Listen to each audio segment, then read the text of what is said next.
Good afternoon, everyone. I'd like to welcome everyone to the June 20th meeting of the Texas Industrialized Building Code Council. At this point in time, I'd like to do a roll call to see if we have a quorum. Randy Childers. Here. Stephen Shang. Here. Scott McDonald. Here. Robert Lesu. Douglas Robinson. Here. Edward Martin. Here. Dub Smith. Suzanne Arnold. Here. Marcella Rhodes. Brian Bailey. Janet Hoffman. Here. So I believe we have a quorum. First item on the agenda, item C, is approval of the minutes from the last meeting. I am hopeful that each of you have had a chance to review those. Are there any comments or corrections required? Motion to approve. Second. We have a motion and a second. All in favor, say aye. Aye. Any opposed? Thank you. Moving to item D, training for advisory board members.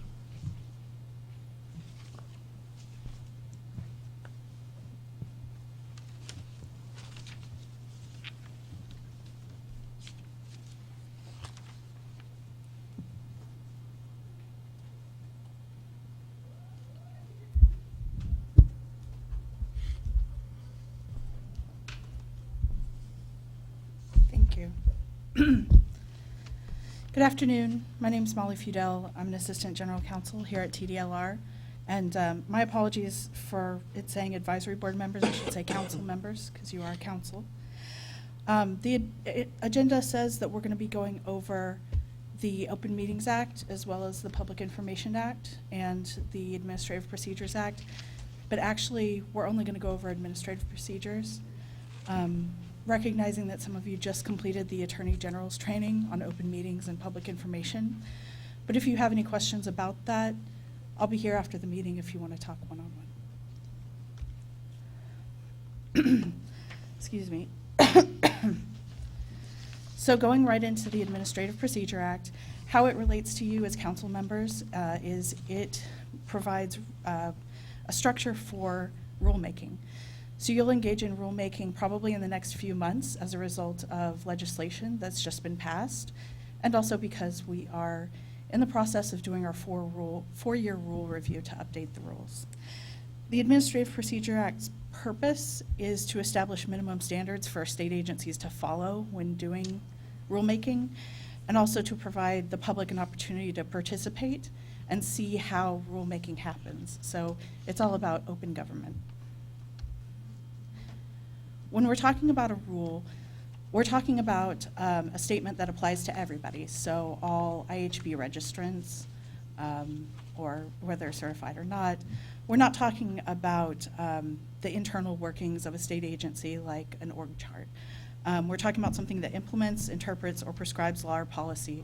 So the law, if you think of the law as the outline, the rules fill in all the details for how a program should work and how licensees should follow the program. And when we talk about rules, we're talking about also amending a rule, implementing a new rule, or repealing a rule. So sources for rulemaking, there are quite a few sources for rulemaking: legislative changes, like we just talked about, advisory board work groups. So, for example, if you council members identified an industry issue that you thought warranted closer examination, we could have a work group look at that and determine if rules are needed to address that. Your discussions here today could also be the genesis for some rules. TDLR staff could also come up with some ideas for rules. The rule review, which we'll talk more about, and a rule petition. So a rule petition can be submitted by any interested person, essentially requesting that a rule be adopted. An interested person is very broad. It's essentially any person, business, government, or organization here in Texas. So this is an overview of the rulemaking process. This is pretty detailed. You don't need to memorize it.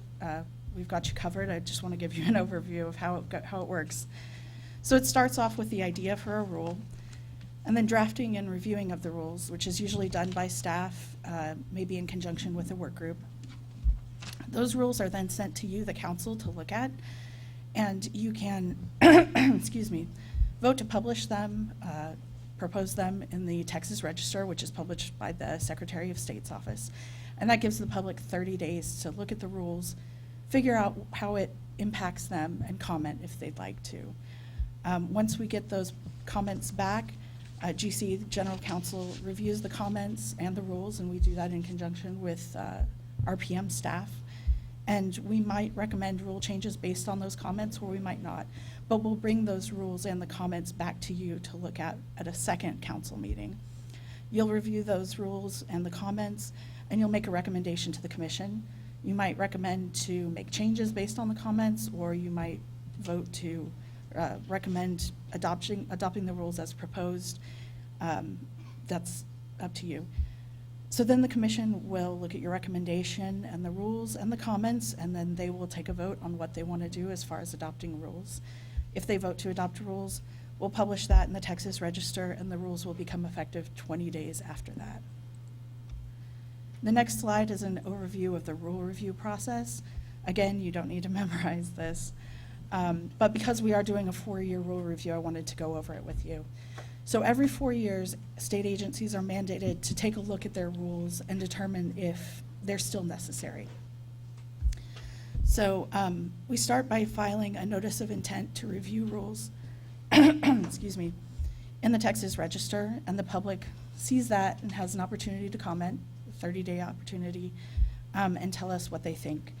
We'll review those comments and make a recommendation to the commission on whether or not those rules should be readopted in full or not readopted. The vast majority of the time, the rules are readopted because the program statute still exists, so there's still a need for those rules to be there. So usually those rules will be readopted, and then we'll move on to the final stage, which is when staff and usually a work group of council members will take a look at the rules and see what changes need to be made. That's where we are right now in the rule review. And so we are kind of in between that navy oval and this last orange box. So this is the last part that I have for you, some additional resources if you have any questions on rulemaking. The Attorney General publishes a handbook that has a chapter on rulemaking. You could go straight to the statutes that govern rulemaking if you so wanted to.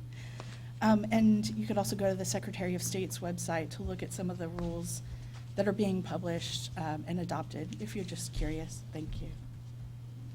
The last is the General Counsel's office, so you can call that number and reach me or somebody else, and we'll help you out. All right, I'm available for any questions that you might have, and I'll also be here after the meeting. Thanks. Thank you, Molly. Okay.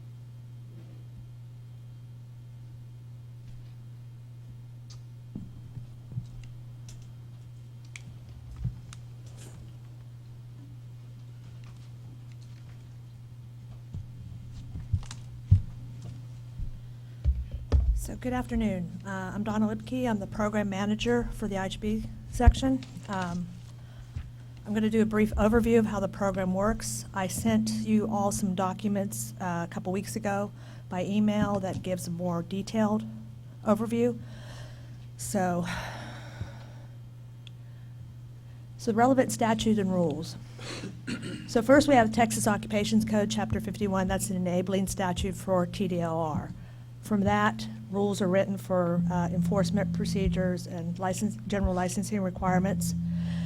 And we also have the administrative rules for the agency, which this council will never really get into. So the main law that you're going to be concerned with is the Texas Occupations Code, Chapter 1202, Industrialized Housing and Building Statute. And as Molly explained just a few moments ago, from there, the administrative rules of TDOR 16, Texas Administrative Code, Chapter 70 rules were developed. And like she said, we're currently going through a rule review process at this point.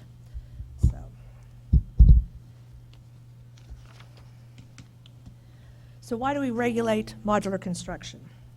Modular construction is closed construction, so that means they can't be inspected at the installation site without disassembly or destruction. So the decal and insignia issued by the IGB program assure local officials that the construction was inspected and meets the applicable building codes.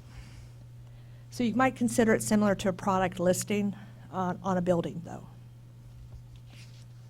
So what do we regulate? We regulate construction of modular housing and buildings, modular components, and relocatable educational facilities. So housing and buildings are constructed in one or more sections at a location other than the installation site. That means manufacturing facility. Buildings can be installed on a temporary foundation under this program, but housing must be installed on a permanent foundation. Buildings less than 1,500 square feet in size and not installed on a permanent foundation are exempt under the statute. However, we have found that many of those buildings were constructed under the statute because the cities won't accept them without our label on them. All modular classrooms fall under the program regardless of the size or type of foundation system. So this is an exception to the exception. Components consist of closed wall roof floor panels, bathroom and kitchen pods, building shells, jail cells. I'm sure there's some others out there that we're going to see as the industry grows. These are the main program elements. We have design review agencies, and I'm going to go over what each of these things are as we go through the presentation.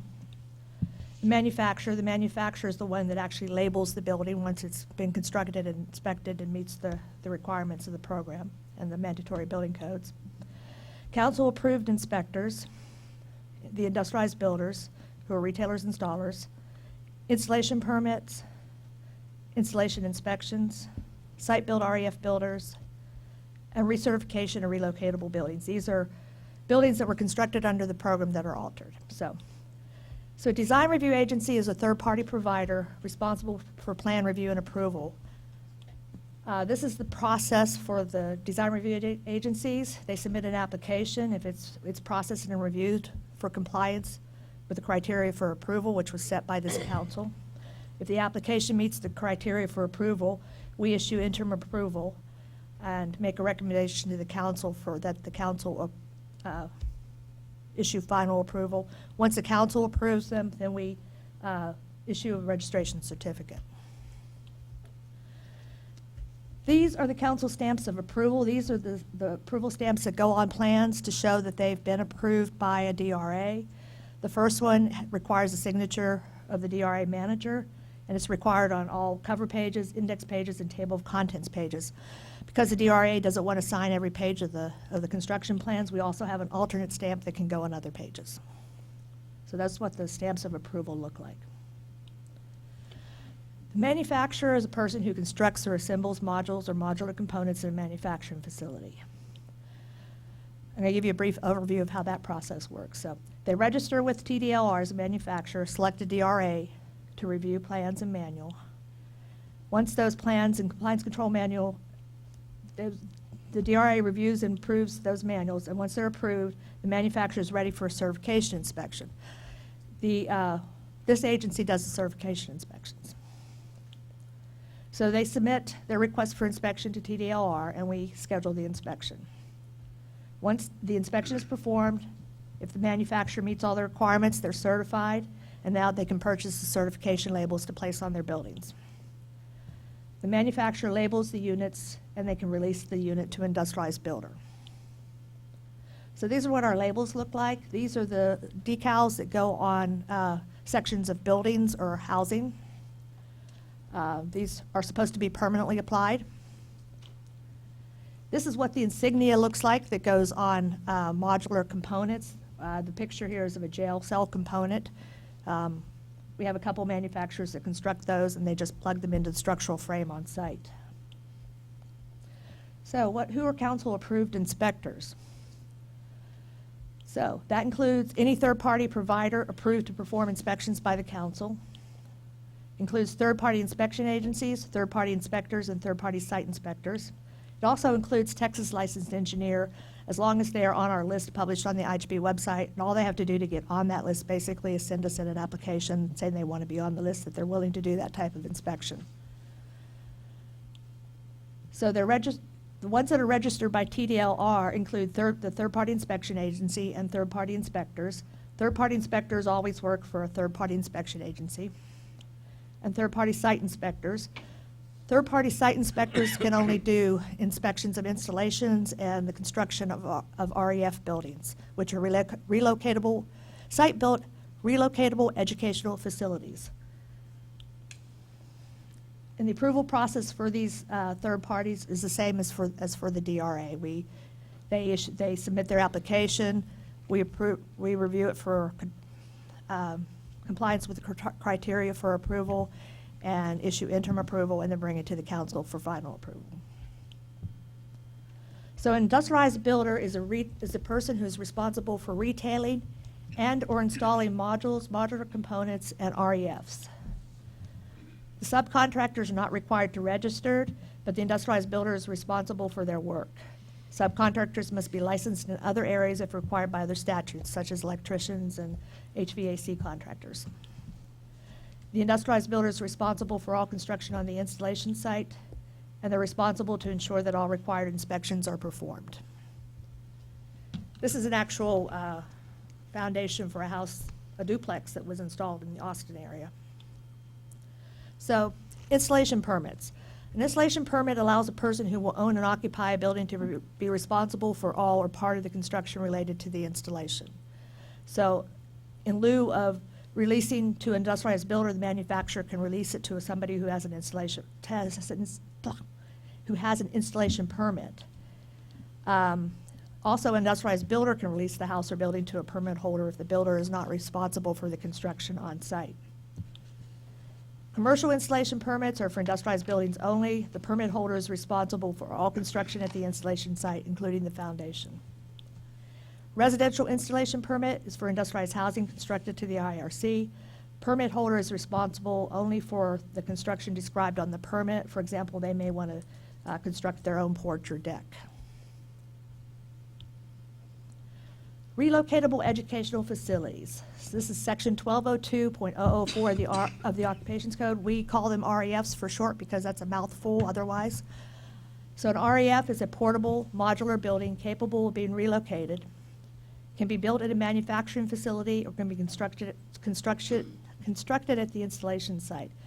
So basically what that means is several years ago they brought into our program these portable classrooms that are constructed for the ISD on the ISD property and used there the first time, but they're designed to be moved. So most of the classrooms are built in factories, but some are built on site.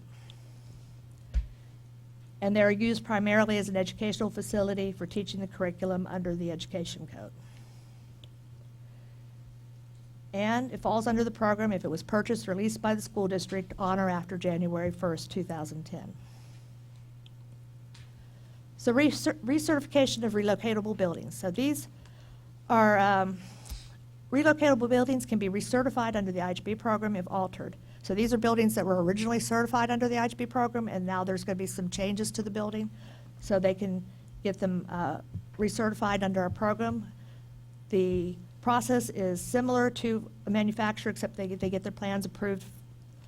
They get plan approval by the DRA. They have inspections by a TPIA, TPI, and they receive an alteration label to show that it has been recertified. And that's just our contact information. And if anybody has any questions about what I sent you or what I presented here, I'm willing to answer those. So, okay. Thank you, Donna.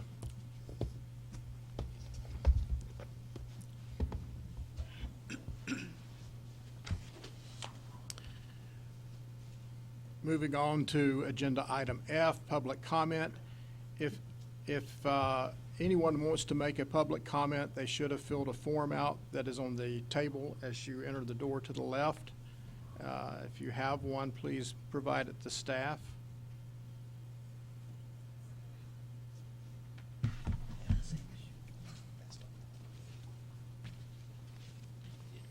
Okay, so I assume we move on to item G, staff reports.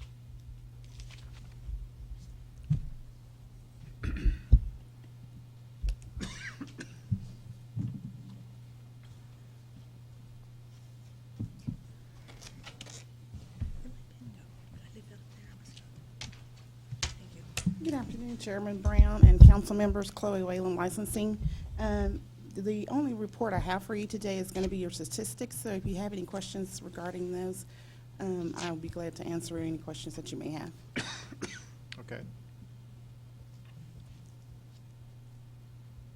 If I may ask members of the council, if you're going to speak, and to anyone who's going to address, state your name for the record, and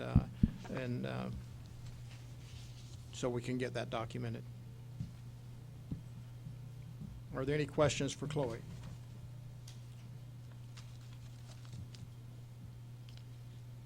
I do have a question. Go ahead, Stephen. Stephen Shang. What else am I supposed to say? Yeah, that's all you need. That's all I need, okay. I recognize you. Hi, You're good. Stephen Shang here. I'm looking at the statistics that was sent out. Thanks for sending that out ahead of time. The question I have is the column that says to date, being new on the council, is there like a different fiscal year for these statistics, or what is to date encapsulated? No, these are the numbers as of the date of the report of what was new, renewed, and then including the total population of each license type.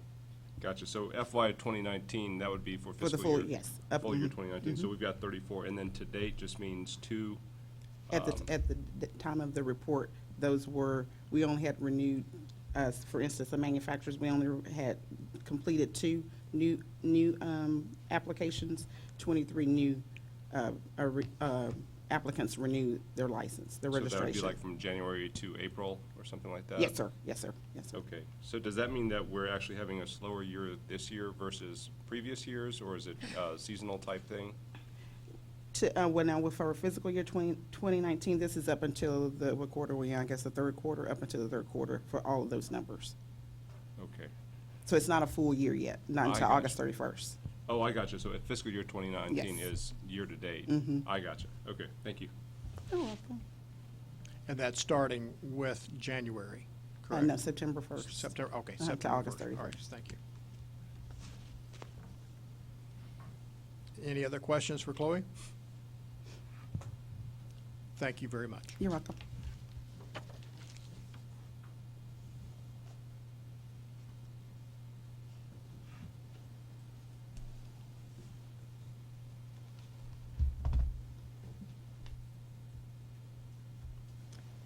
Good afternoon, advisory board members. My name is Tuan Nguyen. I'm the customer service manager for this program.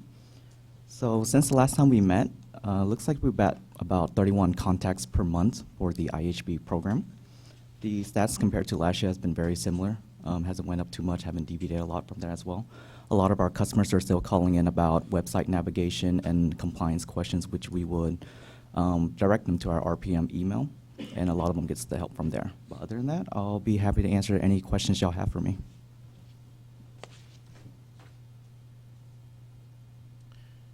Tuan, this is Roland Brown. Do they fall into any, you said it's somewhat the same in the past, but are these more towards the residential side or commercial side, or are the questions more general than specific to It's commercial? definitely more general. Most of the time when a customer call in, they would ask usually about their project and how it's pending, or a certain set question that really we don't get into because it's not public on the website, so we direct them to our RPM group to assist with that.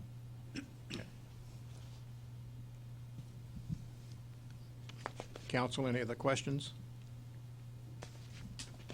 Thank you, sir. Thank you.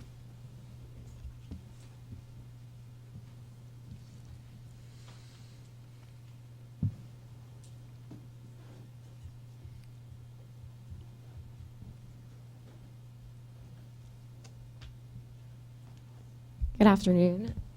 My name is Robin Glassner, and I'm a prosecutor in the Enforcement Division. Before you today are 2 case highlights from 2 agreed orders that were signed by our executive director.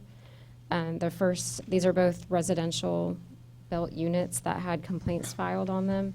The first one was a complaint that was received on a unit that was built in 2016. It had a final inspection earlier that year in July 18th, 2016, and there was $15,000 in penalties assessed, and that was paid in an agreed order for $11,520. That was paid in full. So the agreed order has issued in that case. And then in May of 2018, the department received a complaint also from a consumer on an industrialized built home, so residential. That final inspection had occurred February 28th of 2017. The initial notice of alleged violation was seeking $18,000 in penalties, and an agreed order was issued on April 9th of 2019 for $13,500 in penalties, which was paid in full. So those are the 2 case highlights from this past, I believe, since we haven't had an advisory meeting since August, so since then. So that would be mainly fiscal year 2019. Roland Brown here. Robin, does that mean those are the only, that is the last case that you had that was active, the second one, or are there others in process? There's others that are in the process, but there's only orders issued on these 2 cases, so there's other cases that are working through the process right now. I understand. But there were no defaults. So a default is if the respondent never responded to the notice of alleged violation. There were no default orders issued in this program. It's only these 2 agreed orders. Okay. Council, any questions? Mr. Chair, Yes. Scott McDonald. Just curious as to the average time to resolve complaints? That just kind of depends upon what's going on in the complaint. Normally an IHB case will take a little bit longer because if it's a consumer-based, and most of these are consumer-based complaints, then we'll have to have someone from our compliance, our PM staff, go out and conduct an inspection. And that can take a while for them to get that scheduled because they have a lot of other duties going on at the same time. We schedule things to be done according to deadlines. So there's a 2-year statute of limitations that the department has to go to issue a notice of alleged violation on a case, and that's based on the final inspection date. So enforcement works with compliance in order to get those to line up to make sure that we meet our deadlines. And it just kind of depends upon when those deadlines are. But then after a notice issues, we normally try and work with IHB respondents to get them to come into compliance. So normally that's fixing the unit. And most of our complaints are consumer complaints where someone's complaining that something's wrong with the unit. So that can take some time to bring the unit into compliance depending upon what was wrong. So these cases can get lengthy. Yeah, so the Oak Creek case, is that typical or is that not typical, that it's nearly 3 years? It just kind of, it depends. Okay. It just kind of depends upon what's going on. I think there's 3 of us enforcement prosecutors in these programs, and I think we've all had a case that's lasted that long. We've all had cases that's lasted shorter. It just depends upon what's going on. Yeah, just thinking in terms of the consumer, just a 3 years, a long period of time to get resolution. So just my curiosity on that time frame. Question? Mr. Shang? Stephen Shane, thanks for putting together these statistics. Just trying to understand how this works. So cases open, that makes sense. Cases resolved. Is there a statistic about just the total number of open cases that are pending? Because I don't see that in the statistics here. I don't believe we have that number normally for you guys. And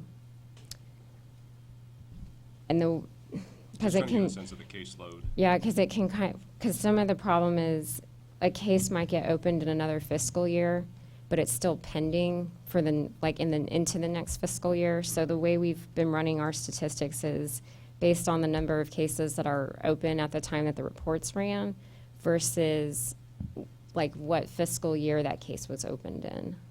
I got you. So the cases open aren't new cases, but this is just the total number of cases that are currently open. It would have been the number of cases open. So for fiscal year 2018, it would have been the cases opened as of September 1st, 2017 Okay. until August 31st of 2018. So that was the past fiscal year. And then number of cases opened would be on that second page, I'm sorry, where it says fiscal year 2019, it would be the number of cases open September 1st of 2019 through April of 2019 when the report was ran.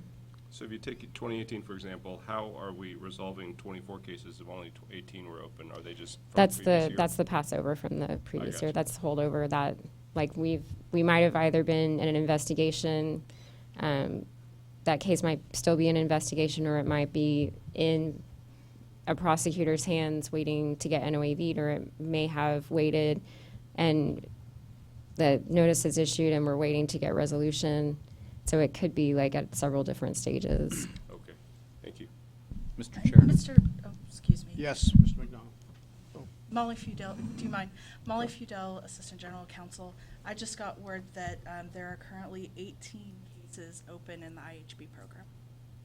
Oh, great, thank you very much. That's a useful statistic. Mr. Chair, this is Scott McDonald, that's what I was going to suggest, that I think it might be useful to truly understand what that caseload is and have that number. So if it could be represented differently, that would be useful, because again, the opened, and it seems to represent through fiscal year 2019.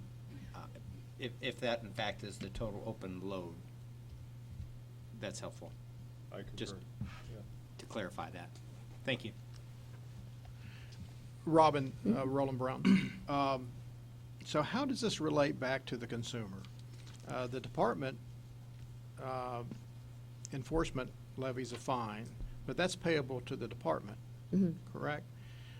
So we've got a customer for 3 years who's waiting on a penalty that's assessed, that they have nothing, that they, I guess what I'm looking for is somewhere in the process of year one, the builder or the manufacturer takes care of the problem, and the problem goes away, and it just becomes a back and forth, pardon the expression, to assess a penalty because of the infraction. Well- Where's the customer in this? So it depends upon the kind of case, and it depends upon what's going on in the case and the prosecutor. For these two particular cases, they resulted in agreed orders because the respondent didn't fix what was wrong. So they chose to pay the penalty amount versus making the consumer whole, which we don't have authority to force them to do.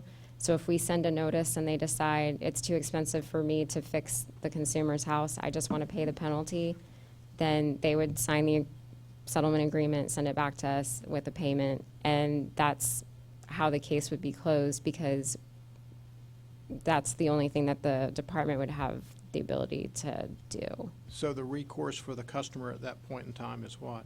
They can still file a civil suit in JP Court or District Court. But as far as an enforcement action, if the respondent decides to pay the fine and settle the case that way, there's nothing the enforcement division can do about that. And we do let the consumer know from the beginning what our abilities are. Sometimes we have a respondent that's willing to work with us and they want to fix everything, which is why a case might remain open for years. Because if it's like a foundation issue, that's going to take some time to fix. So that might be something that we're working with the respondent on versus going straight for a penalty. And if they say, hey, I want to make all these fixes that you're asking me to make versus paying a fine, then we'll work with them on that. But if they decide just to pay the fine and sign our settlement agreement, then we have to close the case that way. But we are keeping the consumer apprised of what's going on. I understand. Mr. Shang. Just clarifying on your point, so the money comes to the department and then the department disperses that to the person who filed the complaint, or that No. person's just left like with nothing? Well, any penalty payments that are made to the department go to, they don't stay with the department, they actually go to the general fund, with the state of Texas. So none of our penalties actually stay with the department. So if they are fined, then that homeowner that had the complaint, how do they fix their problem? Again, it's probably either seeking a lawyer and going to district court or JP court, or doing some other legal matter, trying to send a demand letter. We just don't have authority to force a builder or manufacturer to fix something. And we don't have authority to force them to pay the homeowner back. Mr. Chair? Scott? Scott McDonald again. So, and I thought I recalled, and I was trying to look quickly, is there not a provision within the law then if we have someone that ultimately continues to violate, or we have these types of problems, whether we have an agreed order or not, that we can take action against that permit holder? Yes, we do have the capability to go after an injunction if it was someone who had several orders. However, we would have to revoke a license first, but we do have authority to revoke a license. Of course, I would probably need to go to an administrative hearing and go through the administrative hearing process, but that is something that the department can do, and those are actions we can seek if there was a particular company that was acting poorly and we felt that that was the right action to take. And I just think from a consumer standpoint, I mean, ultimately, we need to be protecting those consumers from a manufacturer in cases where it is that it may be egregious or numerous, and I don't know what that criteria is. So I thought I recalled something within the law that there were the ability to do that, so. And we review those on a case-by-case basis. Certainly. Thank you.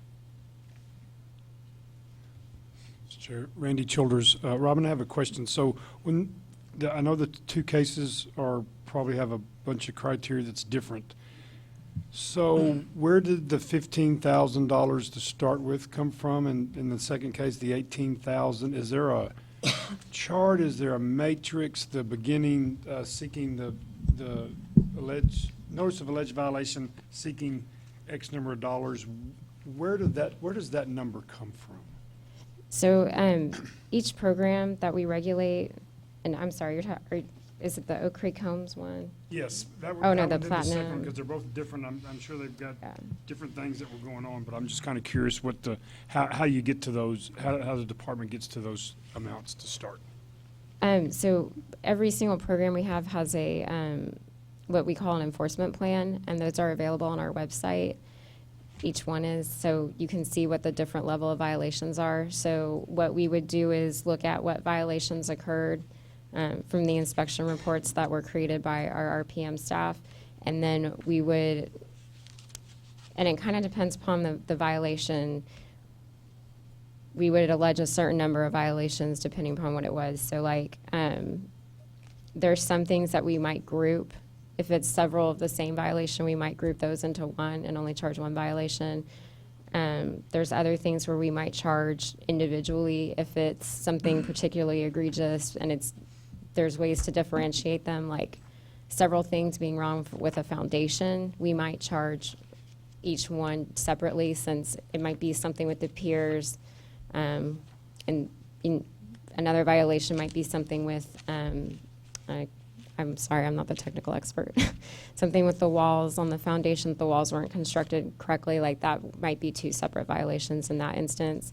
But if it's something other, like if it's other things that we would be able to group that are smaller things, we might group them into one violation. It just depends upon each case. But, and most of those are what we call like a general mechanical integrity violation, and those are a Class C in this program, if I'm correct. Because there's C in the other programs. Yeah, that's a Class C violation, which has a range between 1,000 and 5,000. And just from like an enforcement policy, we normally go around 4,000 for a mechanical integrity violation, because we feel those are higher violations. So it would be normally $4,000 per violation alleged in the NOAV. The reason that seems important to me is the lower that amount is at the beginning, seems like it's just a cost of doing business. I'll just pay $5,000 and, you know, I don't know if a property owner would continue to pay some more of their own money to file a lawsuit. So I think that goes back to Mr. McDonald's statement that if a company or a manufacturer continues to do this, there needs to be some, I know we work for the government, I do too, an aggressive move kind of made, because otherwise, not one of these companies in particular, but if that initial amount is not, you can't make it arbitrarily high just because you want to, but if it's not high enough, then I'll just pay $11,000 for the price of doing business. Probably nobody takes me any further into court, and I've, for lack of a better word, kind of gotten away with it. So I think the multiple offenders is what Mr. McDonald was talking about is I think important to track. I know enforcement or compliance does, but I think that's pretty important. Thank you. And we do take that in consideration when we file a notice of alleged violation. We look at the past cases. Our case file management system allows us to do that. So we can look up all the cases that have been in our system for that particular respondent and see how they were resolved, or if they even were resolved. If there's several in investigations, then we can take that into consideration too. Any other questions? Janet Hoffman. My question is, do you trend what the violations are? Or do you have trends on the violations? We have in the past for this program. It's really the mechanical integrity violations that are the most prevalent.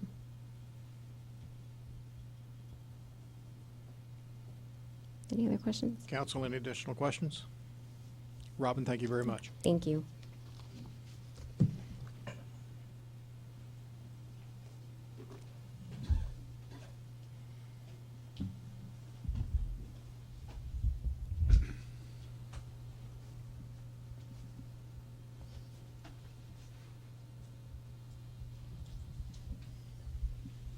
Okay, I'm Donna Lipke with the Program Manager for the IGP program, and I'm going to do the staff report for the Regulatory Program Management Division. That's the name compliance goes by now. So, first thing I want to do is cover a personnel update. Brian Ledbetter left our program to go to move north. He was tired of the heat. We tried to chain him to his desk, but that didn't work. So. We also have Chris Cooper.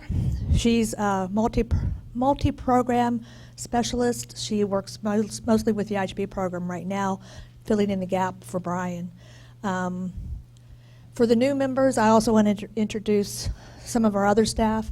Yvonne Feinlieb is the division manager for our section.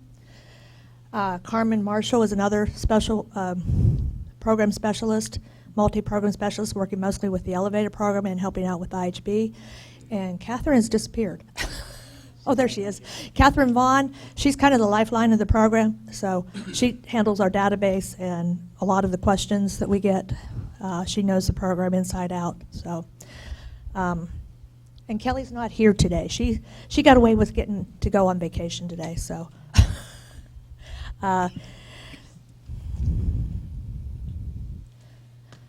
And a couple meetings ago, one of our members asked for a presentation on components.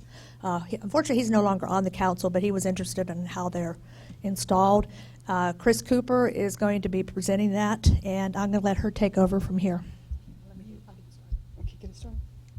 I want to thank Donna for putting such flattering casual Friday photos, right? It keeps us humble. We got this right here. Okay. I'm going to step up here so I can maybe a little. This is the entertainment portion of our program. I was asked to come up and talk with you folks about what we mean when we're talking about modular components. And so we really just want to start asking this basic question of, what's a component? And when we get down to the nuts and bolts and the definitions of it, I'm sorry, am I blocking your? I was going to force you to look this way or look at me. When I'm talking about components, I'm talking about that we have a sub-assembly are a group of pieces that we've put together in one piece, and then we're going to take and install those into our structure. And so it'll be part of the building system or part of a modular component. And generally, it's not structurally independent. It's dependent upon the place that it's going to for it to function in the way it's intended to function. And so it can be part of your plumbing system. It could be part of your electrical system. It might be part of the medical gas system. There's a company that makes just those medical gas system assemblies that go into hospitals. And they just make this one piece, and they bring it out to the site and plug it in. And that's a component. Now, we don't want to confuse that with what is a module. A module is a section of the actual structure. It's structurally independent. So it can be transported from the factory where it's manufactured to where it's going to be installed on site, right? And that it can be a module that's totally self-contained and on its own, or it can be combined with other modules to create a larger structure. So that is a module as opposed to a component. A little slow. So when we just put them side by side, it's important that we understand this difference. Modules could be an entire house, it could be an entire commercial structure, it could be a relocatable educational facility, or it could just be a piece of a structure. It's going to join up with some more pieces. If I'm talking about components, I'm talking about, one of the Lego blocks that goes into the larger structure. We're seeing larger components than we used to see. We're going to see entire jail cells. We're going to see entire bathrooms, entire kitchens that come in as a component. For those of us who are more visually oriented, this might be a module, right? And so you notice this component here above, the roof system. It has a ceiling, it has structural members, it has looks like maybe some air conditioning and maybe some electrical, all of this happening below that roof and enclosed. That's a component that's going on to that module. In this picture, there on the right, I've got 3 or 4 modules that are all combined to create the structure. And here I have a bathroom component that's slid into, let's say, an existing structure.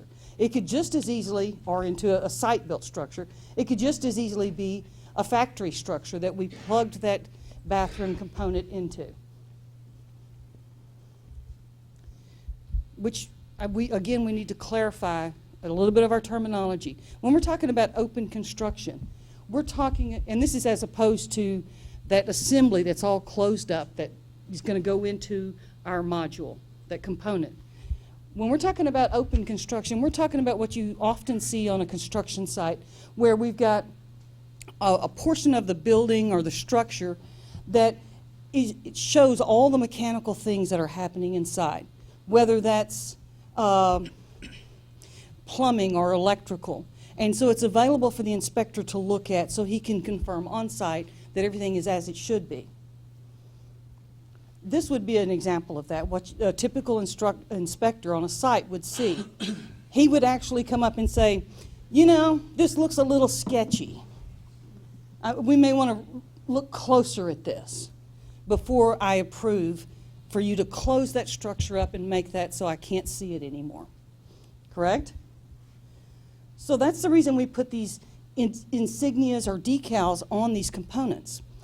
If it's a component, it's going to get what we call an insignia.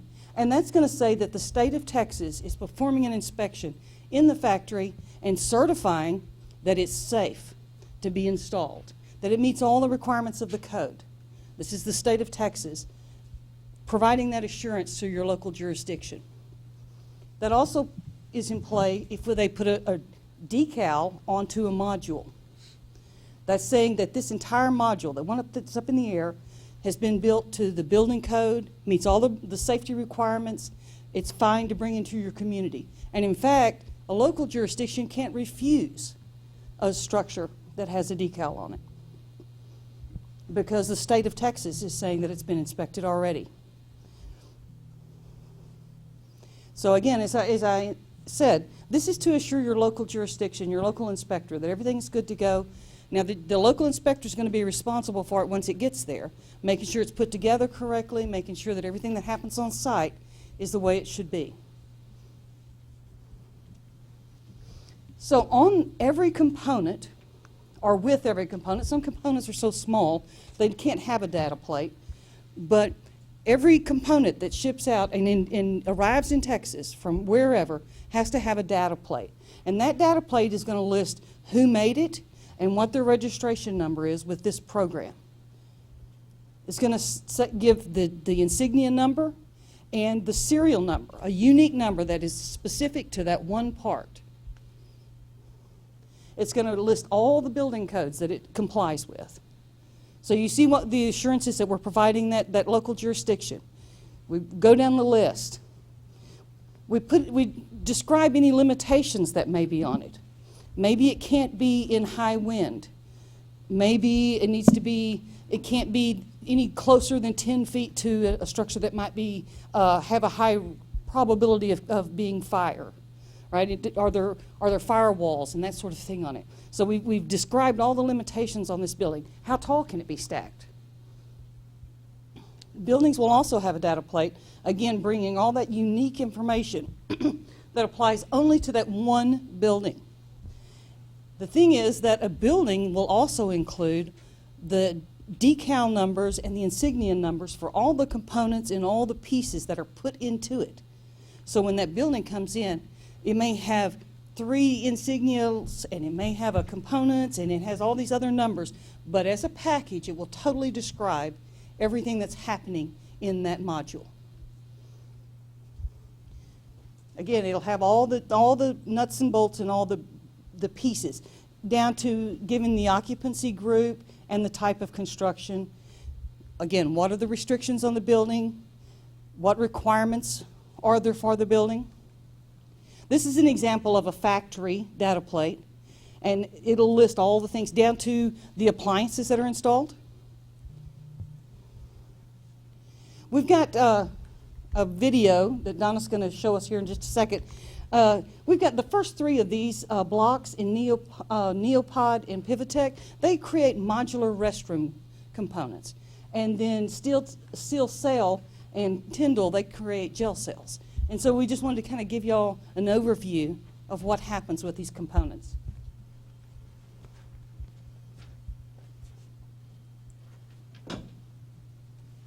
Uh-oh, did I need to go back? No. Oh, I got it. got it, okay. Okay, we have a couple of videos here for you to watch. One is from Neopod Systems, and one is from Pivotech.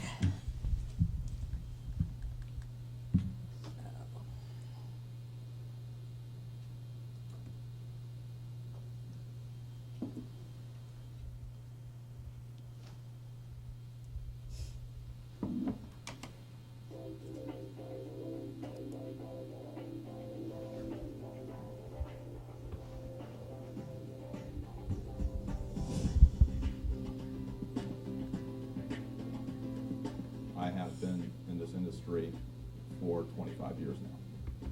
Concept from Neopod began from the inefficiencies that I saw as a large-scale plumbing contractor trying to become more efficient on all our projects. We take a bathroom design from our architects and general contractors, and we pre-manufacture it off-site from the project so that we're producing our bathrooms in parallel to where the building, moving dirt or the building structure is being produced, and then we meet in the middle so that we accelerate the production time frame for the overall project. They roll it into place, they line it up, they drop it, everything is a single point connection.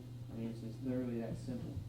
A pod essentially is a multi-trade prefabricated structure.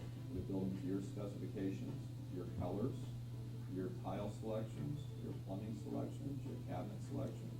They have an exact cost per bathroom, per installation of a finished product. So that there's not going to be any surprises at the end of the day when something didn't work right in the job or things got delayed and so on and so forth. They know exactly what it's going to cost them, so from them, they can budget plan accordingly.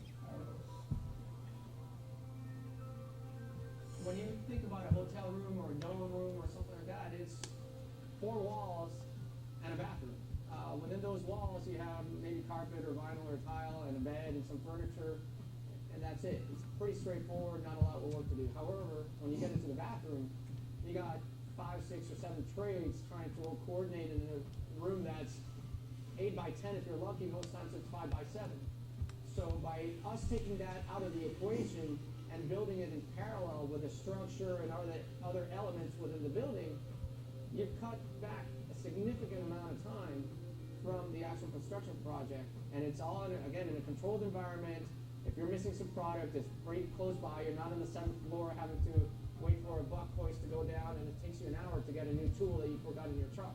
You're going to have all your material in the same location where the pods are being built versus out scattered amongst the job site. You guys are condensed into smaller areas, and there is a continuous flow of production that is controlled. When you're able to do something in a controlled environment, in a warehouse, if you will, you're not worrying about if it's 100 degrees or 20 degrees outside, or if it's raining or shining.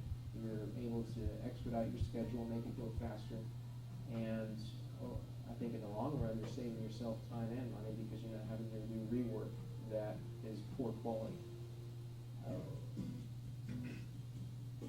Our bathrooms are inspected at the factory 5 to 10 times before they're shipped by different disciplines. They don't go from one department to the other without being signed off.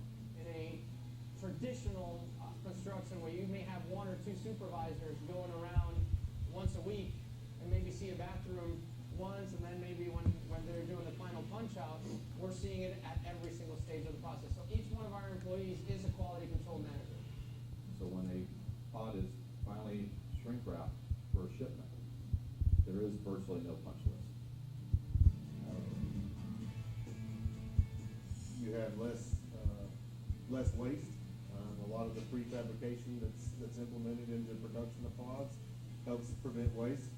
We order everything pre-cut, pre-measured. We use 95% of our product. We're taking probably 20% of the workers that would be on site off and putting them in a safe factory environment where injuries are a lot less common.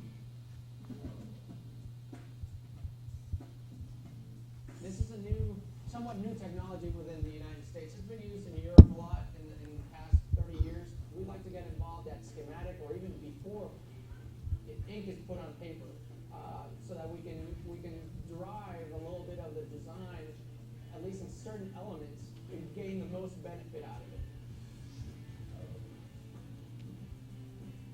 The end result for the client is a bathroom that is competitively priced, that is up to a quality level that cannot be achieved in the field.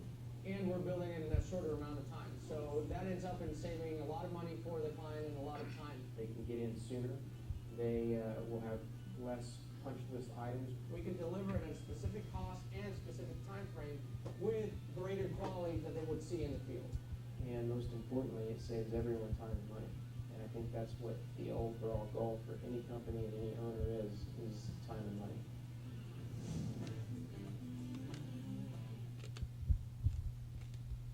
Okay, just so you know, we're not lobbying for one of these companies. These are just the videos that were available. So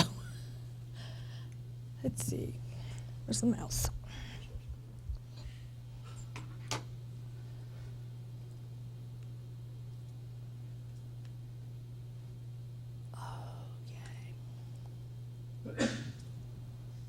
Okay, and this next video actually shows one of these bathroom pods being installed.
Okay, I'm going to continue with the RPM staff report.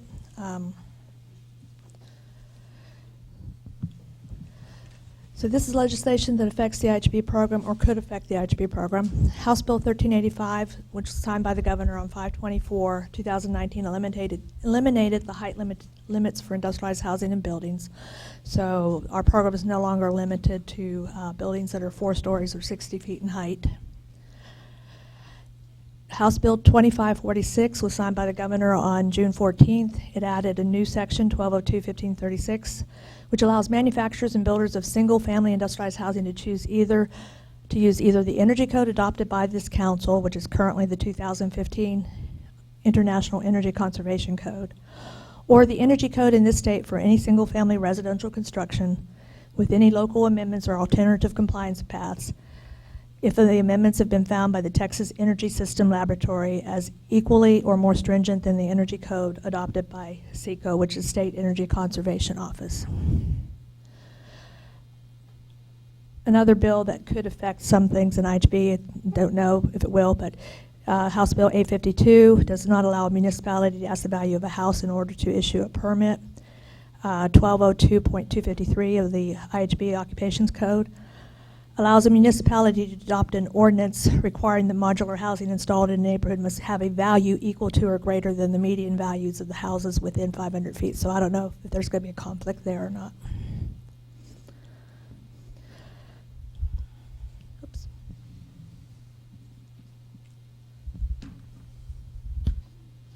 There's a copy of the IHB bills in your notebook also. That was just for your information. So projects. This page shows all the manufacturer certifications we have completed since the last meeting.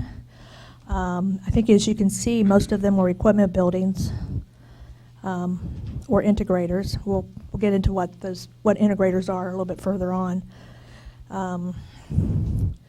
These are projects that we currently have going on, certification inspections that are currently in process or scheduled in the near future. Again, they're mostly equipment buildings and integrators.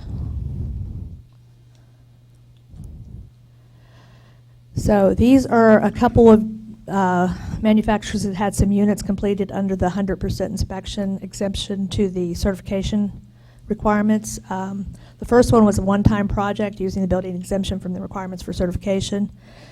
The IHB staff provided oversight in the project, but the inspections were performed by their third party. Another one, we allowed some buildings that were started by one manufacturer in Houston to be completed by another manufacturer as the first manufacturer had filed bankruptcy. And they had clients that were waiting for these projects, so we worked with them to get those certified. And Global is also going to be getting certified as a manufacturer pretty soon too. So reasons why registered manufacturers haven't completed the certification process. Some or all may apply. They may not have adequate compliance control programs. Their first unit may be too far along to fully witness some areas of construction and the compliance control procedures in full. So they may have not completed the revisions to the compliance control manual that are needed because of what we saw during the inspection. We may need to do some follow-up after the revisions are completed. They still have units under construction or outstanding unpaid inspection fees.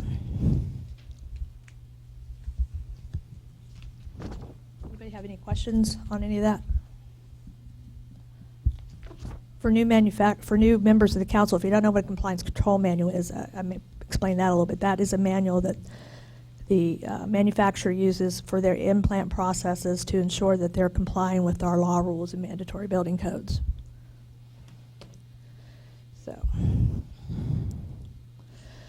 So these are the total modular units constructed by use in the different fiscal years.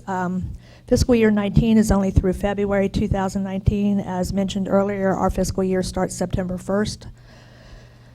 So this is based on reports by the manufacturers.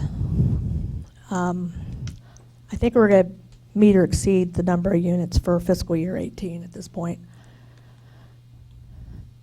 So this is just a graphic illustration of the different types of buildings. offices are the number one type of building we see, followed closely by other, which is a combination of all different types that are, the number of units, say restrooms or retail outlets are too small to even have a bar graph on there, so we combine them into other. So these are modular units that have been reported as completed, but they haven't been shipped yet, again through February 28th. A number of inspections by third parties, completed by third parties for fiscal year 13 through fiscal year 19. These numbers are through April 2019. And we're over halfway through. Let's see, we've got 40 units inspected, and I think we're going to exceed the total number of units inspected for this year also. Donna? Yeah. Stephen Shane, can you go back to that slide real quick? The cursor was covering fiscal year 2017. What is that number right there for 2017 on facilities inspected? Oh. That's 1,000? Okay, gotcha. Thank you.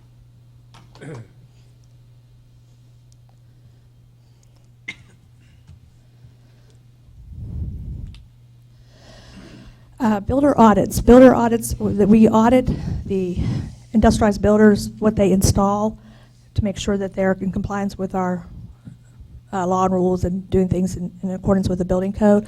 This is the number of builder audits that have been completed through May 15th of this year. Right now we're kind of short on manpower, especially with Brian gone, so we haven't been doing a lot of these.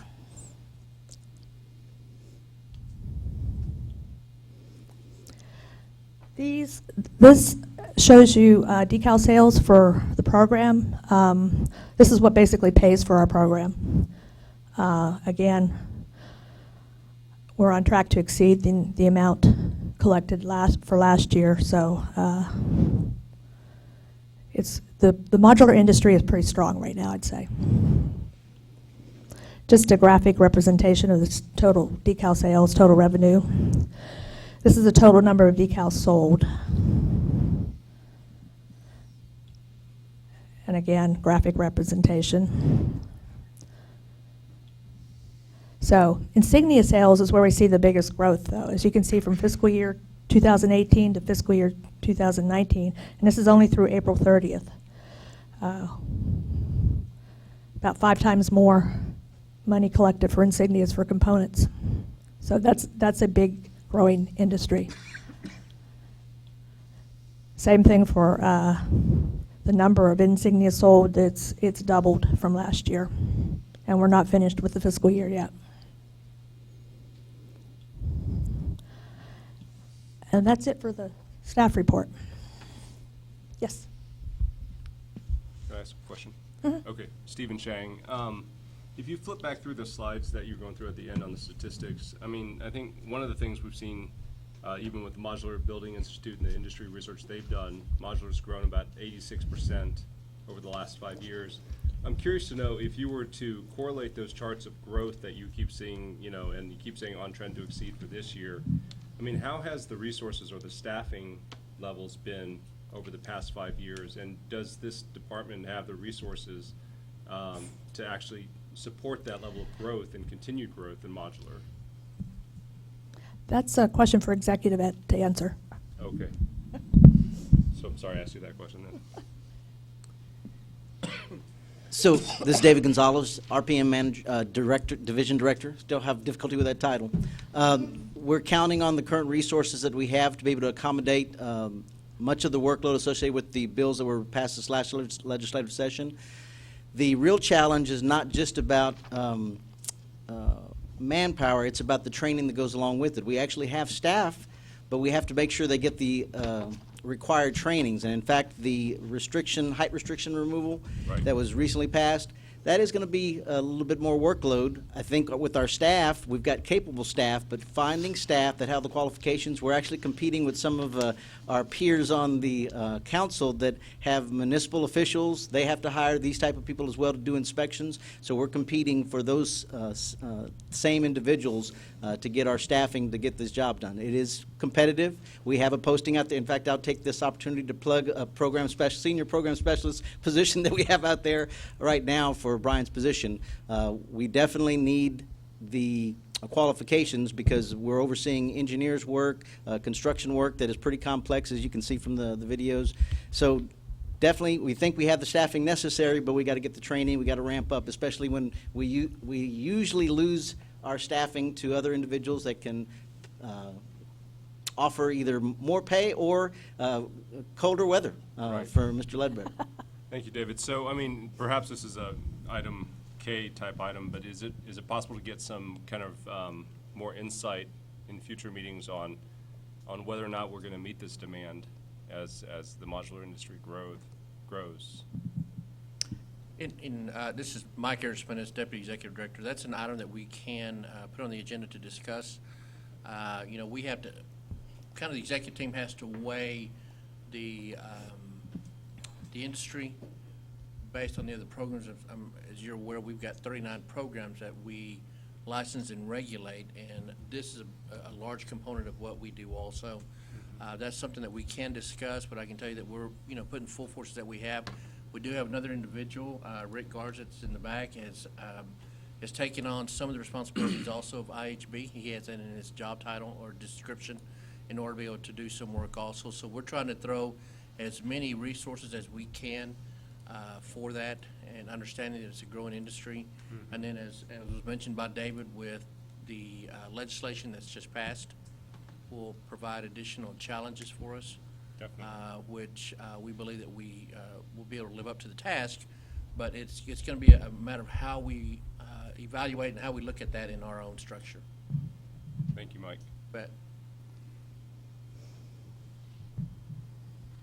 Council, any additional questions? Yeah, Randy Childers, just for government, just do more with less. That's the motto that most of us have lived by our entire careers, is just do more with less. Okay. Which sometimes ends up being less with less. But That's so true. Thank you, Donna. Okay, next item? Next item is executive office. Is that where we're going next? Yeah. Chairman and council members, again, Mike Erisman is Deputy Executive Director.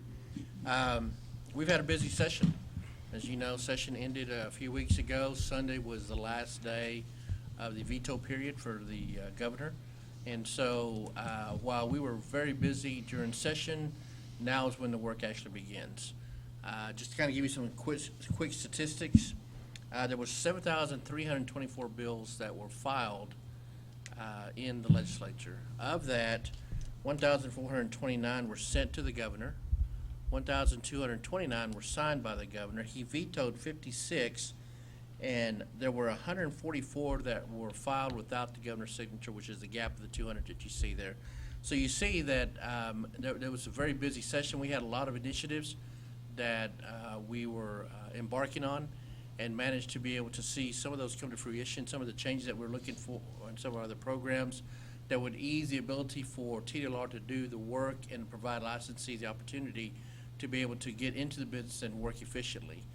We work with some of the stakeholders in trying to get some of these bills passed, and so we appreciate the work that they did in working with us and ensuring that the IHB industry is strong and continues to be strong. Just kind of give you a little bit of information. The gas pumps, the motor fuels, will be transferred to the Texas Department of Licensing and Regulation. And what that basically entails is approximately 400,000 gas pumps in the state of Texas. We will now begin to start licensing and regulate. And so we also have motorcycle ATV education that has been brought over to us, which fits nicely with the driver's education piece that we already had that was brought over to us a few years ago. So we've also had a big initiative that's been put forth by not only the governor's office but the attorney general's office, which is human trafficking. The programs that we license and regulate, which will primarily be in massage therapy, cosmetology, those type of programs subject themselves to human trafficking, either sex trafficking or labor trafficking. And so because of that, we were provided 12 additional human bodies in order to be able to put into our system that would allow us to be able to combat human trafficking and work with other stakeholders and other agencies in order to ensure that we're doing what we can to eradicate the human trafficking in the state of Texas and working with the AG's office, local law enforcement. And so that's been a big push for us. Also, we received additional 5 IT personnel bodies in order to be able to expand what we're doing, because we also received $2 million to help us consolidate about 8, 9 different programs that we delve into. Every time we've taken a program on, they've had their own system in which they do licensing. And so now what we're looking at is this money will give us the ability to now have a combined system that we will be able to bring up and bring from scratch in order to have that. But along with that, they've given us the bodies to be able to do that with. So there's a lot that we're working on, and as I mentioned earlier, now is when our work begins. We had an exercise this morning, kind of a bill implementation timeline of what we're looking at doing and how we need to go about getting those rules situated and set. You'll see that come to you also in some of these other changes that we're looking at, that you'll have some rules that will come before you. So it's been busy, and we continue to move. Our customer service moved to the North Campus. It used to be downtown, and now they're here on the 2nd floor. That was a pretty major undertaking also that took a lot of planning, but we finally got it all done. They went live about a week and a half ago, and they're doing well. And so that's freed up some space for us because of the fact that, as I mentioned, the programs that will be transferred or being brought over to us, those have additional bodies, so we have to find a place to put them. And so we're now kind of in the middle of doing this shuffling. We're trying to find where to put bodies, try to put people, and so that's going to be another undertaking along with Sunset.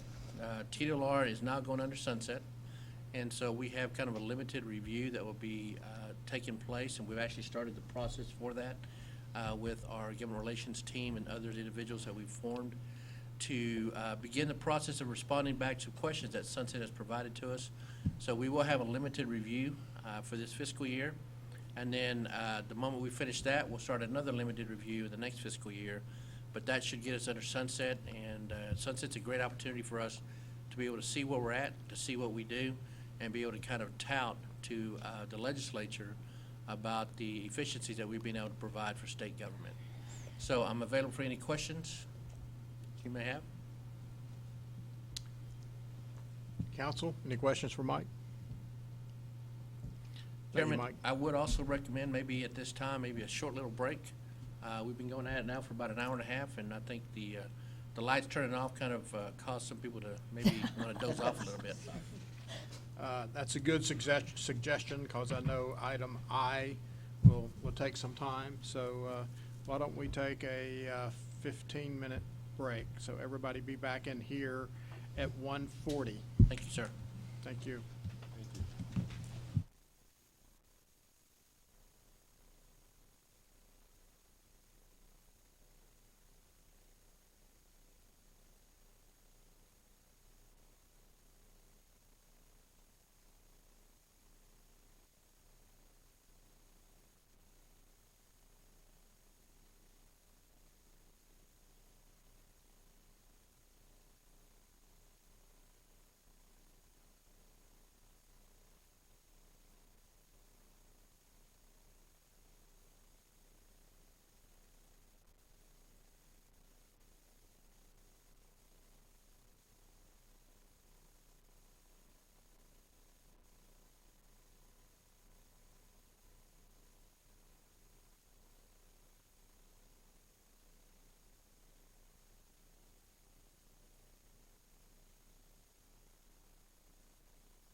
are at item H, equipment, buildings, and integrators, presentation and discussions. Yes. Okay, So Mary. this is more just an informational presentation. Some of the slides I'm just going to go really fast through because you've already seen it today. Just for the new members, we don't normally do these mini presentations during one meeting. This is an exception. So we put this together for the industry because the people who integrate these equipment buildings had some questions on them and what they needed to do. So this is just background on the statute. I'm not going to go into detail of that. So basically, equipment buildings do fall under the program if they're modular. So what is an industrialized building? It's defined as commercial buildings. And a commercial building is one that is classified by the mandatory building codes for occupancy groups other than residential for one or more families. As far as this program is concerned, that's what we mean by commercial. So these are exemptions. We talked about that in the orientation. Buildings not open to the public and not installed on a permanent foundation system, limited to 4 stories or 60 feet in height. And those height limitations were removed from the IGB statute effective September 1st of this year. So what is a permanent foundation system? It's a foundation system designed to meet the mandatory building codes for the IGB program. Anchorage of the building to the foundation is provided to resist the uplift and sliding forces that result from the application of the prescribed loads. And the use of ground anchors or earth augers to resist uplift or sliding forces is not considered anchorage for a permanent foundation. So that's how we define that in our program. So these are just some examples of permanent foundation systems we might see with modular buildings. These two are actual foundation systems for some equipment buildings. This would not be a permanent foundation. This would be a non-permanent foundation that uses ground anchors. So who's the public? This is something that gets the equipment buildings messed up because they don't think their buildings are open to the public, so they shouldn't come under the program if they're less than 1,500 square feet. They forget the part about it says not open to the public and not installed on a permanent foundation. But anyways, we tell them that the people of the state as a whole, to include individuals, companies, corporations, associations, other groups, however organized, and governmental agencies. So basically what we tell them is if you have employees going in there to maintain equipment or to install equipment, they're part of the public and their safety is part of what we're looking at. So what are equipment buildings? So it's a type of building used to house equipment where the building is occupied primarily during the installation, replacement, and maintenance of the equipment housed. And it's like I said, it's considered open to the public because people employed by the owner of the building to install, replace, or maintain the equipment are considered part of the building.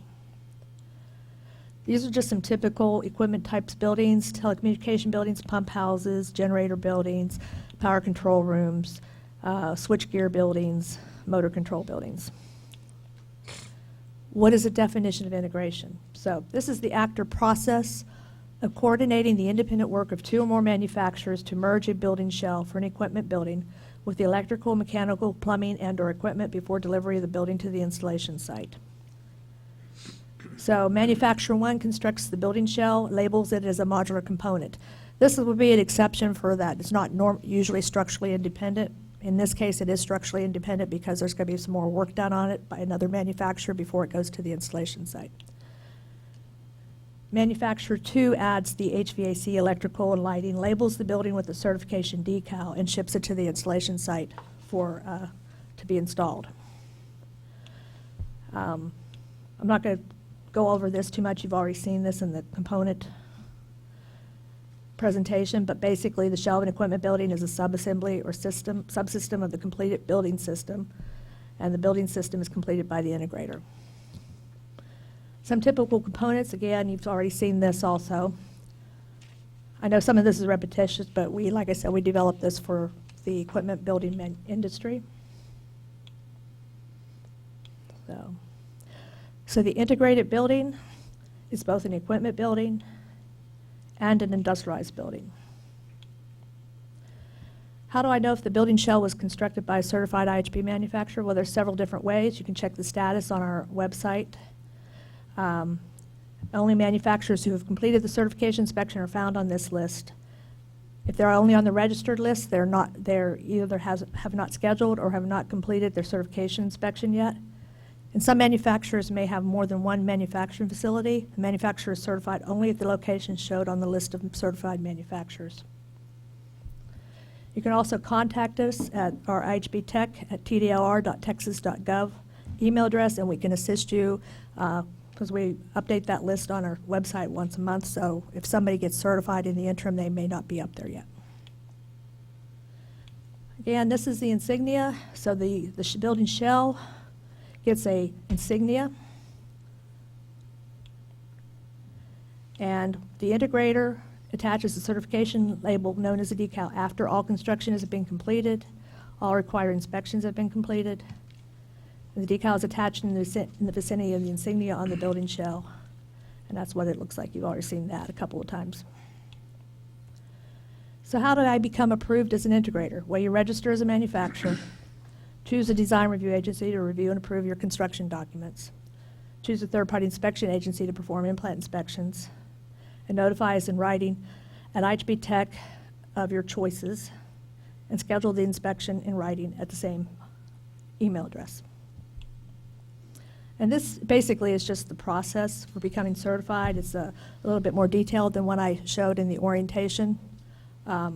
It's just there. It's in your notebooks for your information. If you have any questions, we can address those. And this is just where you can find information. And like I said, this was designed for equipment building manufacturers and integrators, so we wanted to give them links to information on our website. So, and this is our contact information. The best way to contact us is at that IHB Tech email address. So if one member of the team isn't here, somebody else can address the question. Stephen. Stephen Shang, I must have missed this in the beginning. What's the difference between an integrator and a certified manufacturer? They are certified manufacturer. An integrator is They're just a different type of manufacturer. They're not doing the entire building. They're just doing a portion of the building. Oh, well, gotcha. Thank you. So they're just doing the electrical, mechanical, that sort of stuff. Yeah. We are writing rules to define what some of this is in the rule review process. That's why one of the reasons we put it on the agenda, in case anybody had some discussion about that or wanted to talk about it or whatever. If anybody has any questions, I'm willing to address it, or if you want us to look at something for the rules, let us know. You're speaking, this is Roland Brown. You're speaking specifically to Chapter 70 and the revisions that we're working on there. Yes. And I know you're about to go into that area. If you will, this is going to be a general discussion to advise the council of what the committee has done and where your staff is at this point in time. The ultimate timeline goal for you is what with this? I'm hoping it'll be done this fall at the latest, because I want to retire. So the work will be done by the fall, and then I'm getting ahead of myself, and I apologize. But at that point in time, that will drive our next meeting schedule to be able to adopt Correct. those new. Correct. Okay, thank you. So, no promises on the timeline because they keep dragging it out. They're trying to keep me from retiring. We're trying. There's more people that work with that than you know. So, thank you. If I could, before we do that, I know that Mr. Robinson has a commitment up in Carrollton tonight, and can we go ahead and jump to the discussion and possible action regarding approval of third-party inspectors and inspection agencies, site inspectors, et cetera, just so we can get a vote and take that off the list. Okay. Because Doug has got to leave at 2:30, and I don't want to keep him. Okay. So what do we need to do to move to that? Well, basically, these are the inspectors, new inspectors since the last council meeting that have made an application to the department. They meet the criteria for approval.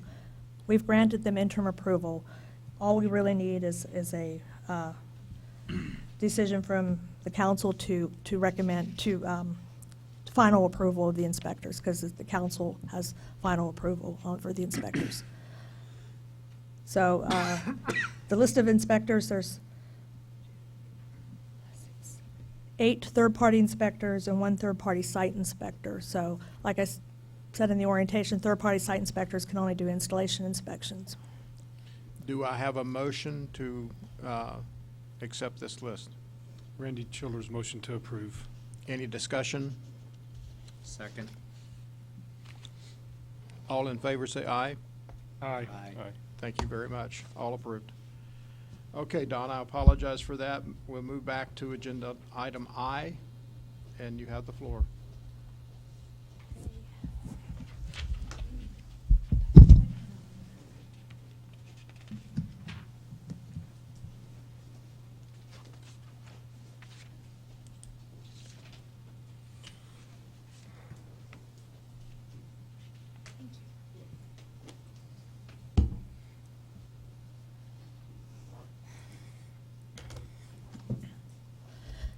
This next item is just a general report on the rule review process and a discussion regarding possible amendments to Chapter 70 rules. Since the last meeting of the council, the TDLR work group has been working to make changes to the rules that are primarily, and when I say TDLR work group, I'm talking about agency staff, that are primarily non-substantive, and to fine-tune changes that have been previously approved by the council work group. I think the council work group consists of Roland, Doug, Scott, and Dub Smith, who is not here today. So I have a brief summary of the proposed changes since the last meeting. In the definitions, we've added some definitions for terms used in the rules that are not defined. For example, data plate is not defined, so it's used in several places throughout the rules, so we added a definition of a data plate. Some definitions have been deleted as not necessary. Example of that is the definition of lease or offer to lease, sale, sell, or offer for sale were deleted as these are defined in other state laws. We also deleted the definitions of building site and site. It says these definitions for these terms were almost identical, and it's already kind of defined in the building code. So, Donna, this is Roland. If a member of the council would like to ask a question on any of these areas, do you want them to wait or just state that they have a question, or how do you want to proceed with this? I'm open to any way you want to do it. Okay. So. I guess if you see where there's a logical place to stop and just ask for questions at that point in time, I don't want to slow you down any, but there's a lot of stuff here, and there's a lot of new folks here, and so I want to make sure that we just don't go through it so rapidly, because this is pretty important stuff. Just a comment, I made this comment to Donna earlier today before the meeting. I've been involved with this for over 30 years. And the language cleanup in this is very valuable. It's always been a very good program, but it was kind of like patchwork together. This is cleaning up a lot of good areas. I don't think there's anything in here that is new and different. It's just making it better for future Correct. meetings and future industry leaders within Texas to navigate this. So with that, I'll let you have it. That's correct. So we added some new definitions. For example, definition of integrator, equipment building, a manufacturing facility, primary and subsidiary. These are terms that were previously discussed with the council work group. We also removed the abbreviations from the main text of the definitions and moved it to a new subparagraph. Rule 7020 has to do with registration of manufacturers, REF builders, and industrialized builders.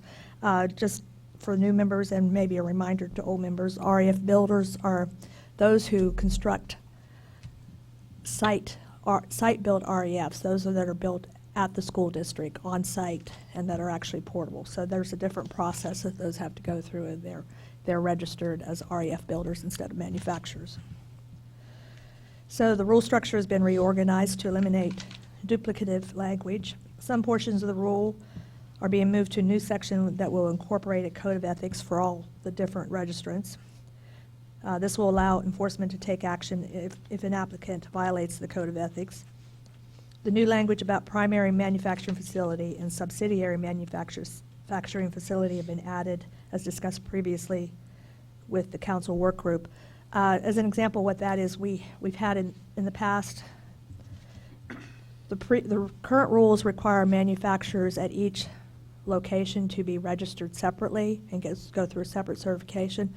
But we've had some cases where we have manufacturers that are have more than one location. They start the building at one location and move it to another location to complete it, but they're the same company, same tax ID, all that sort of stuff. So we kind of we've added some new language where they can register under one registration. And that's the both plants have to go through certification, but only the end one, the one that completes the building, is on the list. And they're the ones that put the labels on. So all requirements for permits have been moved to Rule 7025. Registration of design review agencies, third-party inspection agencies and inspectors, and third-party site inspectors. Again, redundant language has been removed. We added language about the need for a new registration if the change in ownership results in a new tax ID. That's for the agencies. Changing the registration so that it is valid for 24 months instead of 12 months. Criteria for approval of design review agencies, again, redundant language has been removed, and the statement of certification is being moved to the Code of Ethics. The criteria for approval of third-party inspection agencies inspectors, basically the same thing as for DRAs, same for third-party site inspectors. Permits, we're going to repeal that rule and rewrite it to clarify it. We're removing redundant language. Adding requirements for Rule 7020 that were appropriate where that talked about permits. Donna? Yeah. Randy Childers, I have a question. Just as an example, because it could be different, I guess, in some of these rule numbers, what kind of redundant language was removed? Well, it's like in 7021, there was information language about sending in an application and where you send it to, and then it was repeated in the criteria for approval, things like that. So the permits, we are removing the alteration permit entirely. This has only been used twice since instituted in the last 12 or 15 years. 7050, reporting and record retention requirements for manufacturers, industrialized builders, RF builders, and permit holders. So this title has been revised to add record retention requirements. So any record retention requirements that are in other sections of the rules have been moved to here for these registrants. And again, any redundant language has been removed. 7051, again, reporting and record retention requirements for all the different third parties. Like I said, we changed the title to add record retention requirements, moving those from different sections, so it's all in one section for the third parties. Responsibilities of the department, manufacturer certification. The title was revised. I think it said facility certification previously, so we're changing it to manufacturer certification. Any redundant language is being removed. We're trying to reorganize it for better flow, and adding the purpose of the certification inspection so people understand why we do a certification inspection. And the requirements for certification updates have been added. That was previously in the rule about registration. Responsibilities of the department, monitoring inspections, revised to say that TDLR may monitor instead of shall monitor third parties. And actually, we're changing it to talk about monitoring of all registrants. Responsibilities of the manufacturer's design package and REF builder's construction will be repealed and replaced. That one's undergoing a major overhaul to cover approval of plans for all instances, just not for manufacturers. So it'll include recertifications, site inspections, anything about review of plans and approval of plans will go into that section. And again, the record retention was moved over to 7050 and 7051. Data plates, rewriting that to encompass all data plates, because there's data plates for modular components, for modules, for recertification of relocatable buildings. So we're putting all that information in one section.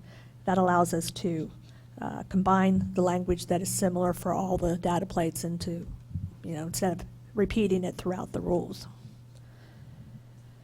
In-plant inspections, haven't been a lot of changes in there, just a little bit of redundant language, and it was reorganized, and requirements for maintaining copies was moved to 7051, I believe. It says 7050, but building site construction and inspection, some editorial changes, some redundant language removed. Incorporated the new definition of on-site construction documents and equipment building, and took out reference to specific form to allow for future changes to online inspection report systems. So we're looking to the future where we might have an online system for inspections to do their inspection reports. So we didn't want to reference a specific form that's out there.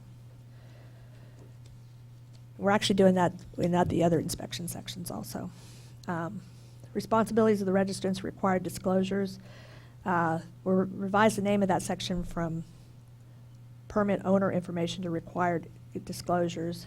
There's some editorial changes, and requirements for maintaining records have been moved to 7050.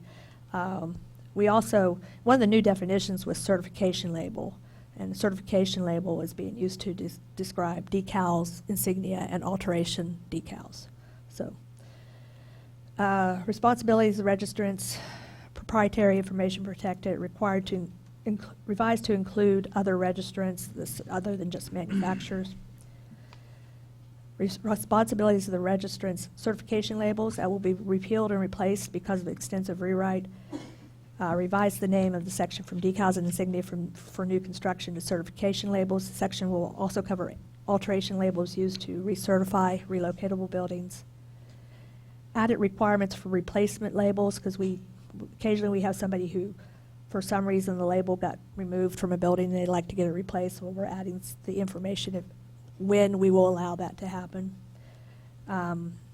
This has come up a few times too. Added requirements for removing labels from housing to be certified as HUD code manufactured housing. We've had a couple instances where they wanted to change it from a modular house to a HUD code manufactured house. They never even notified us of the change and didn't remove the decals.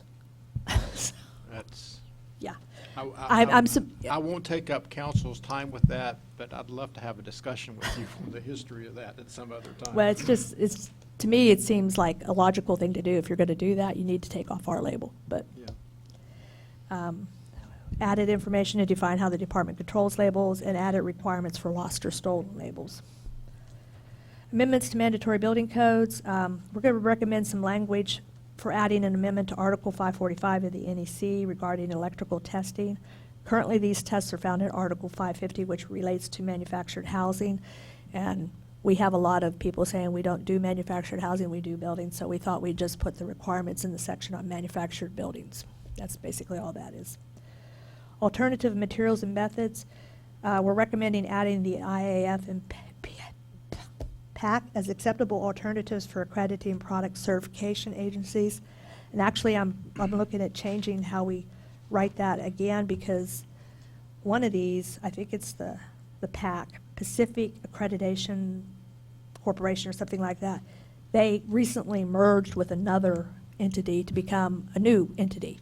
So I'm thinking about rewriting it to say as long as they're a signatory to the with IAS, International Accreditation Service, which we accept already, that we will accept the accreditations from those companies also. And any questions on any of that? Any discussion? Council? Mr. Shang? Stephen Shang, I'm curious, the work group, the folks who kind of worked with Donna on this, what, any feedback on these rule changes on your part? Mr. Chairman. Doug Robinson. The big part, I think the largest part of a lot of this, repetitive statement about cleaning up the language was, had more to do with when we added REF for the relocatable educational facilities.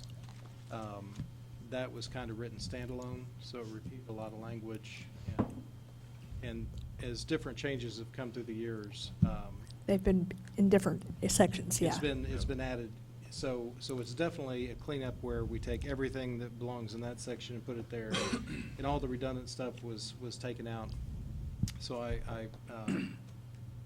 mimic what Chairman was saying about it's a beneficial thing that we're taking the time to go through this, and it's been a while, at least a year, if not a little bit more. Yeah. But, it's worthwhile, and I think if we can wrap in the legislative changes, it'll be a benefit. And we had the same problem with alterations and recertifications. That was kind of added piecemeal, so that's getting cleaned up also. Thank you. Mr. Chair. Yes, Mr. McDonald. Scott McDonald.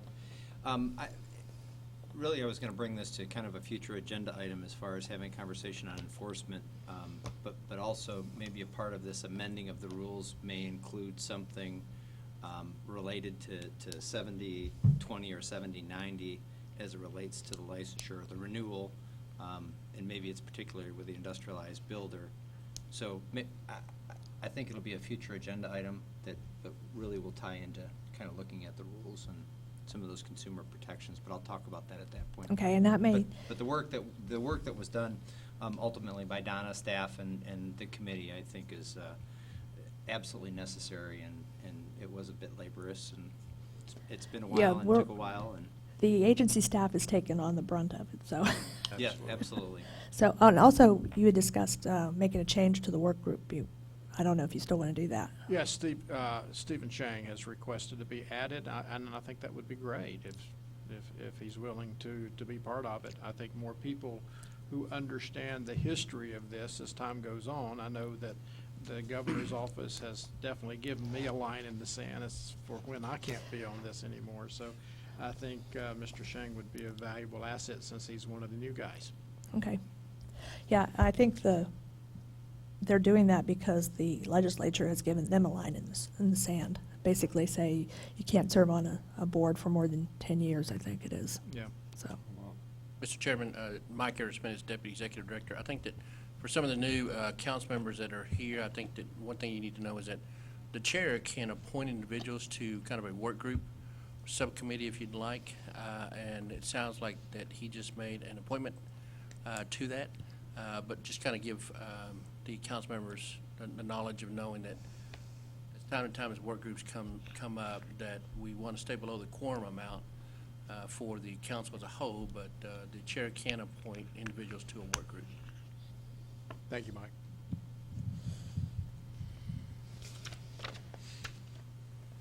I think that's it. That's it. Well, that leads into, I guess, Donna, we need your opinion as far as how much time is required to be where you would like to be with the work group, so the council should reconvene to take the next step. So Molly, how much time do you think we need? Well, what I would suggest is actually that we not set a date right now, but that we leave it open for staff to contact you, because in addition to the rule review, we've also got bill implementation that we're going to be working on. Okay. And so we need to kind of figure out how we're going to do it and what our timeline is. I think that's appropriate at this point in time to do that. Okay. And any recommendations for agenda items for the next meeting, other than what Scott's already said? Mr. Chair? Yes. If I don't know if I formally need to address that. I just really would like to speak a little more, or at least have staff present on the enforcement and to talk about consumer protections or benefits from that enforcement. And in particular, it might be those sanctions or what it is that, whether it's a council action on those licenses, but again, it's a annual renewal, whether it's a suspension, and just to have a better understanding of that from enforcement. Okay, that is something, if you have recommendations for changes to that, that may be something that has to be yeah, recommended to take to the commission. Absolutely. Yeah, Well, because- depending, and Donna, forgive me, I think that between 70, and I don't know if it would be in 52 or 53 of the occupations code, or where was that would best 70 lay. That's why I wanted staff maybe to present kind of what's available today, that enforcement, and specifically looking at, I think, those industrialized builders, maybe not so much the manufacturer, but both of those. And just to be certain, as we discussed earlier, where it is that a customer's left in the lurch, if in fact that we have, whether it's a manufacturer or industrialized builder, isn't able to continue to go down the road after paying being levied with a fine, and he just conducts business as normal, where, there's a homeowner that's been in a lurch for 3 years, and then they've got to go through a separate process through a court. Right. It is a little easier when it's a manufacturer that messes up because we control their labels. So, Molly Feudal, Assistant General Counsel.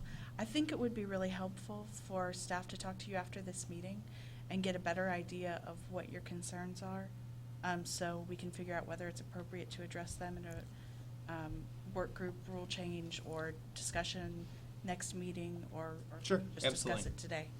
Absolutely. yeah, Okay. and like I said, when it's a manufacturer that has done something wrong, it's easier to control because it's easier to go back into the facility and try and fix what they're doing than it is for the builder Absolutely. side. Well, and that's why I just want to have a better understanding, and then what steps may be moving forward, whether it's going to go to the board itself, or whether it's some of the council or a rule change, and just how best that we just understand and take the next steps. This is Roland Brown. I completely agree, and I don't mean this in any negative way to Robin's report, but it does seem like we have to remind ourselves that ultimately we're here to protect the consumer. Now, legally, what does that mean? I think it's a good time to discuss it and make sure that we're not forgetting the consumer in this process. Thank you, Scott. Thank you. Chairman. Mr. Shang. Stephen Shang. So I think while Mike and David, y'all did a great job addressing kind of in broad strokes, kind of the resources that's available, would it be okay to at least have an informational session just as far as like what resources IHB does have in light of kind of a rapidly growing modular industry, just so we can at least start that conversation in the next meeting, just so we can understand, make sure we're not getting caught flat-footed if the growth does happen. Shouldn't be a problem. Yeah, and we'll bring to the council also the resources that we have available, and also kind of what the role and responsibilities are of the agency as it also relates to the council members and how they interact with the agency also, and their ability to push forward agenda items and push it up to the commission level. And Awesome. we can have that discussion also. Thank you. Okay. I think that brings us down to the remaining item. Do I have a motion that we adjourn? Mr. Chairman, I will move. Second? Second. Second. All in favor, say aye. Aye. We're adjourned. Thanks to everyone, staff. Thanks, guys. Thanks for all the council members for coming out. That's the kind of meeting I like. Pardon me? That's the kind of meeting I like. It didn't go to 4 or 5 o'clock.